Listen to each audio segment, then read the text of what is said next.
Narrated Ibn Abbas.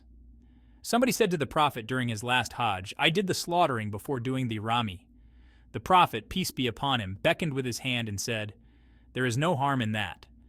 Then another person said, "I got my head shaved before offering the sacrifice."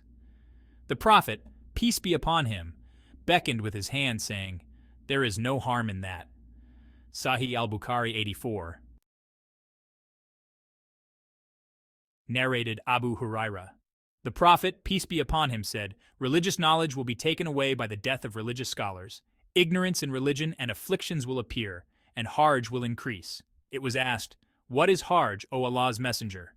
He replied by beckoning with his hand indicating killing. Fath al-Bari, page 192, volume 1. Sahih al Bukhari 85. Narrated Asma. I came to Aisha while she was praying and said to her, "What has happened to the people?" She pointed out towards the sky. I looked towards the mosque and saw the people offering the prayer. Aisha said, "Subhanallah."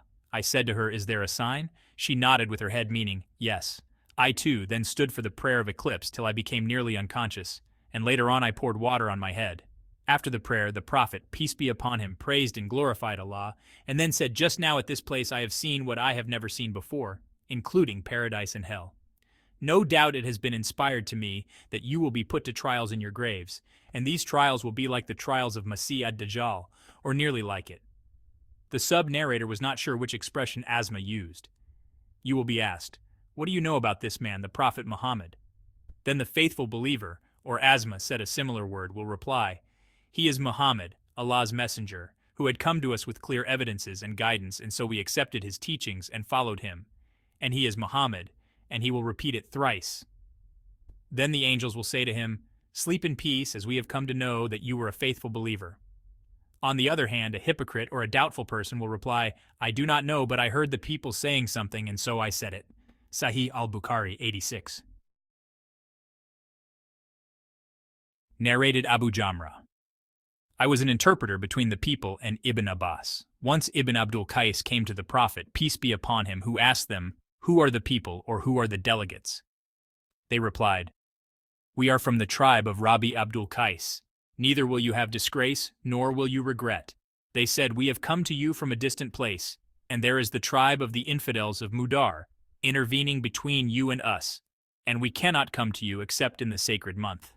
So please order us to do something good, religious deeds, and that we may also inform our people whom we have left behind at home, and that we may enter paradise by acting on them."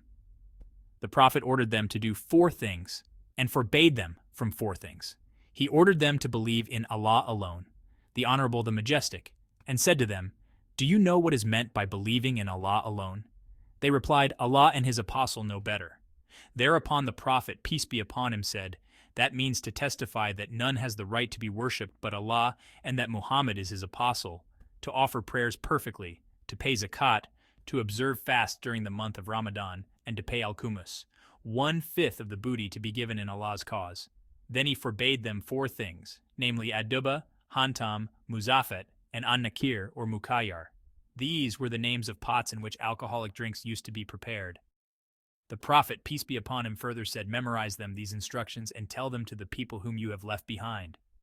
Sahih al Bukhari 87.